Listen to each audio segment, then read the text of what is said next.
Hello there, you're now with me, Lorenzo Isaac, for TVS English News at 5. Let us begin with our top story.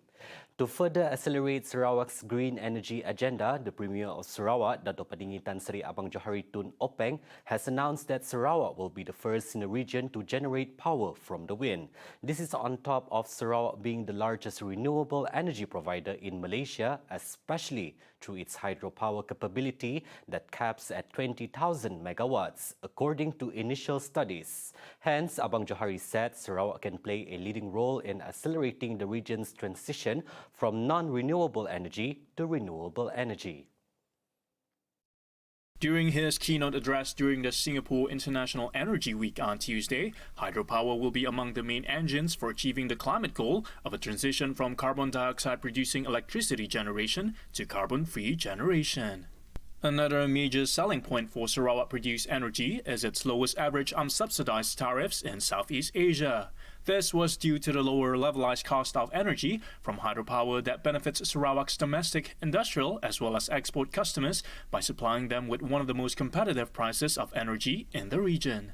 With ASEAN's growing energy demand, Sarawak, through collaboration with other members of the ASEAN community, can achieve a resilient and sustainable energy future for the region. Apart from that, the Premier also stated that Sarawak's pursuit of renewable hydropower has allowed Sarawak to explore green hydrogen production and utility-scale offloading solar while embarking on research into microalgae for carbon capture, utilization and storage.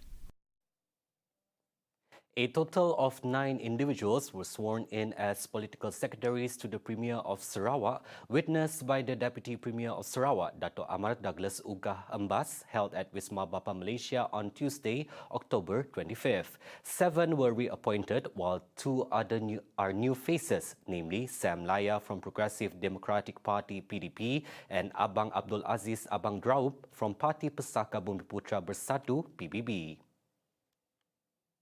Laya was a candidate for Gabungan Parti Sarawak GPS in Baklalan during last year's state election, while Aziz is the son of former State Assistant Minister Datuk Dr. Abang Draub Zamahari Abang Zen.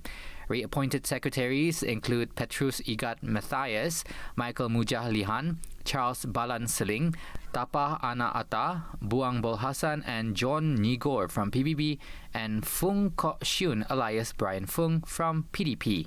Also present during the ceremony were State Legislative Assembly Dun Speaker Dato' Ahmad Tan Sri Muhammad Asfia Awang Nasa and Caretaker Minister of Domestic Trade and Consumer Affairs Dato' Sri Alexander NANTA Linggi, who is also PBB and Gabungan Parti Sarawak GPS's Secretary General.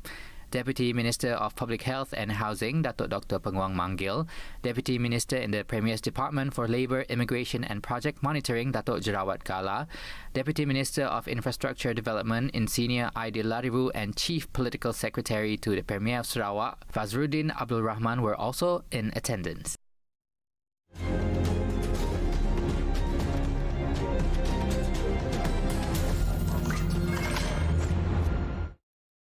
Gabungan Parti Sarawak GPS on Tuesday insisted that allocation and distribution of power to the Sarawak state government is more important than any offer of the Deputy Prime Minister's position at the federal level, following debate on the allocation of the post to the new Bornean states.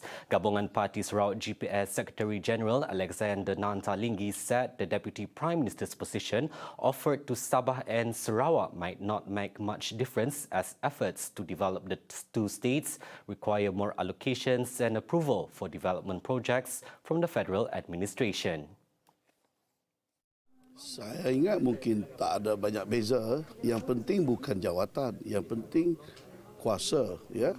Yang kalau ada kementerian-kementerian tertentu seperti mana sedia ada sekarang dan juga peruntukan diadakan, projek-projek pembangunan diluluskan, itu mungkin yang lebih penting daripada hanya jawatan. Sekiranya kalau ada jawatan itu nanti mestilah ada portfolio tertentu yang boleh beri keberkesanan kepada jawatan itu untuk kebaikan Sarawak dan Sabah.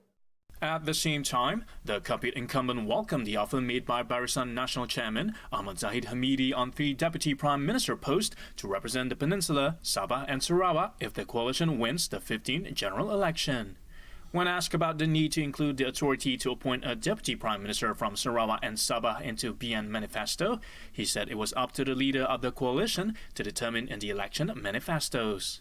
Previously, the Premier of Sarawak, Dato' Petinggi Tan Sri Abang Johari Tun Openg, welcomed the proposal to appoint the deputy prime ministers from Sabah and Sarawak. He hopes that the post comes with real power and not just a ceremonial post.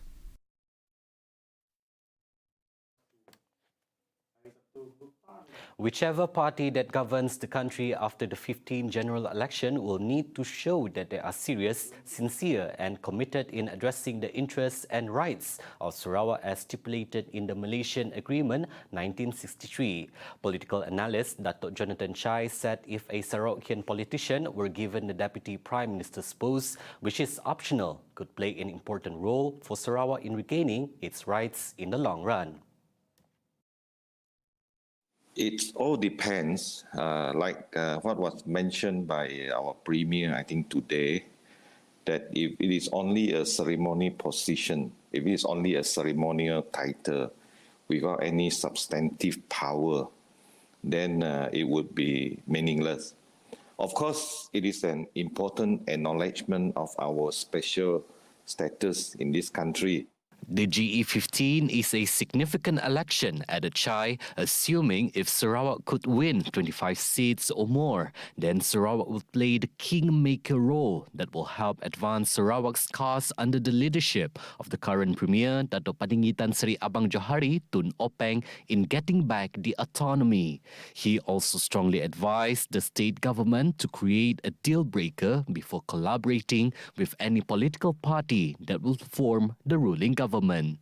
Whoever is our partner to be, if they can really help us to accomplish our objective of getting back the power or the devolution of autonomy, I think we can have the collaboration or even to jointly form the government. But there must be a very concrete deal in the sense that we want to have it within 6 months or 12 months. There will be no more delay. Of course, we need to be very, very committed this round. And then we don't want to see any special committee studying and discussing and with no actual result coming out from the whole thing. Gabungan Parti Sarawak GPS will be contesting in all 31 parliamentary seats in Sarawak, a first solo endeavour after it split from Barisan Nasional BN after the previous general election. The likes of BN, PKR, PAS and other political parties based in Peninsular Malaysia will have to split and share between themselves with the addition of coalition of parties Pakatan Nasional, Pakatan Harapan and Perikatan Nasional. Only Gabungan Parti Sarawak GPS can bring Sarawak to the highest level of development and progress. Political analyst Professor Dato' Dr. Jayum Jawan said that GPS, led by the Premier of Sarawak, Dato' Petinggi Tan Sri Abang Johari Tun Openg, had demonstrated the coalition's capabilities with various drastic changes which had been made to drive the state's economic growth with emphasis on rural areas. He further stressed that the opposition parties knows very little about the struggles faced by Sarawakians, adding that the opposition parties itself only aspires to be the voice of the party instead on the voice of democracy. They don't know what the Chinese of Sarawak want. The Chinese of Sarawak and the Chinese of the Peninsula are two different animals. So they want different things. They are living in a different political timing. So you cannot one policy for all, fit all. You have to understand Peninsular politics, Sabah politics, Sarawak politics. So this is where the DAP failed. They are only able to touch the Chinese community. But beyond that, they have been trying for the last how many decades. They are not successful in penetrating the Dayak, the Malays, the Melanau community, because they don't understand any other sentiment other than the Chinese of the peninsula. Meanwhile, on the 15th general election, he said it is important for the people to elect their leaders to lead them into a better future. PRU 15, the 15th general election is a important election because I feel that this is the time we need to reset. So I think it is good that the power is returned to the people so that the people decide whom they want to lead them in recuperating, in re-energizing our politics. Because we once used to be role model for many developing countries, and the many bad things that are happening in our country, I think we need to get rid of it. And I think this is a very strategic election where voters should put the right people in power so that they can start re-energizing our country towards greater heights that all Malaysians deserve. Undi 18 has become one of the most discussed topics in recent times, especially when it's about to come into practice for the upcoming 15th general election. It was passed in the Federal Constitution in December 2021, which allows voters aged 18 to 21 years old to vote. Hence, Parti Pesaka Bumiputra Bersatu PBB Secretary General Datuk Sri Alexander Nanta Linggi said the party will focus on developing new strategies to win votes from the group, especially when it concerns the appointment of Malaysia's next leader. Kalau seseorang tu sekarang secara otomatis dah layak jadi pengundi, tapi abang dia, kakak dia, mak dia, ibu dia, bapa dia memang dah ada tempat di parti-parti tertentu, mereka memang ada dapat boleh mendorong kepada dia supaya bersama mereka. Jadi saya tak risaulah. Ada orang kata ini undi 18 ni tidak akan menyokong GPS. Bagi saya mungkin tidak begitu, sebab mereka ni dari keluarga yang sudah juga menyokong GPS. Kalau saya boleh cakap tentang GPS lah. Commenting on GPS's preparation in facing the election, Nanta said the party remains ever ready and is still riding on the same momentum from last year's state elections win. He pointed out that the new generation is expecting a responsible government that will ensure continuous development for the people of Sarawak in addition to more job opportunities.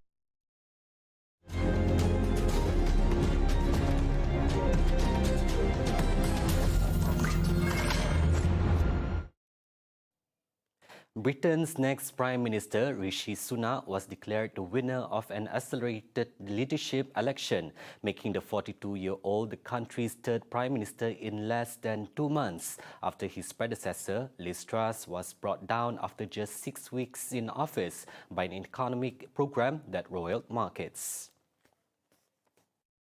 Sunak, a former finance minister, lost out to Truss in a September vote of the party's national membership following the resignation of Boris Johnson. Johnson ruled himself out of making a rapid comeback on Sunday, October 23rd night, leaving Sunak the all-out favourite. Meanwhile, Londoners welcomed the new Prime Minister with hopes that he would bring stability to the country after a tumultuous few months. Definitely not sad we're going to get Boris. I think that whole situation was a real pig at the end, and equally the same with Liz Truss, right? I think it's scary how we've kind of turned a page and continued down the same track. So I think Rishi seems a little bit more astute with stuff, but at the same time, I think there's some big things that he's got to come up against straight away. So he's got a big job, but we'll see. Meanwhile, when asked on the news of Boris's dropout, this is what the public has to say. No, I don't think so. I think he's broken too many bridges, and I trust somebody who's...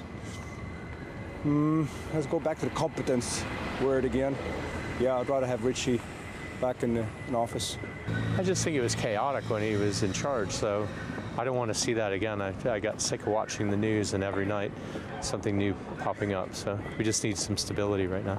Sunak, the multi-millionaire former hedge fund boss, will face one of the most daunting sets of challenges, tasked with rebuilding Britain's fiscal reputation through deep spending cuts as it slides into a recession dragged down by surging energy, food and mortgage rates. He will also preside over a party that has bounced from one crisis to the next in recent months, badly split along ideological lines, and a country that is growing increasingly angry at the conduct of its politicians. Those were the updates on TVS News at 5. I'm Lorenzo Isaac. Thank you for watching.